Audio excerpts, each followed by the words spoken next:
इस वीडियो में हम देखेंगे इंडियन ज्योग्राफी जीके से रिलेटेड ये क्वेश्चन और साथ में देखेंगे इस प्रश्न से जुड़े हुए इंपॉर्टेंट फैक्ट जो आपसे एग्जाम में पूछे जा सकते हैं। तो चलिए स्टार्ट करते हैं आज का अपना ये वीडियो।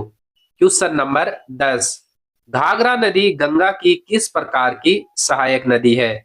दाहिनी ओर की सहायक नदी, बाईं ओर की सहायक नदी, दक्षिण की सहायक नदी, इनमें से कोई नहीं। तो इसका सही जवाब हो जाएगा ऑप्शन बी, बाईं ओर की सहायक नदी।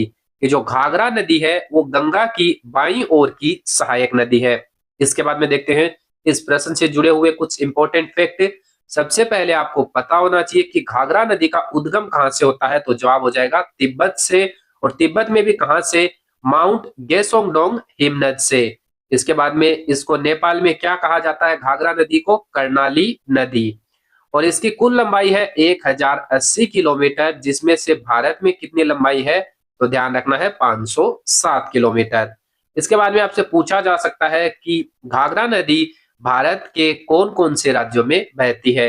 तो ये पहले तिब्बत से निकलती है, तिब्बत से निकलकर ये नेपाल आती है और नेपाल के बाद में ये उत्तराखंड, उत्तर प्रदेश और बिहार में बहती है।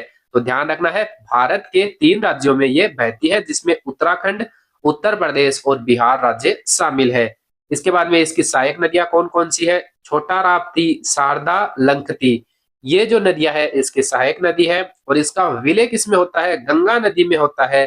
कहाँ पे होता है? तो ध्यान रखना है बिहार के छपरा जिले में। तो इस प्रश्न से जुड़े हुए इंपॉर्टेंट फैक्ट इतने ही है।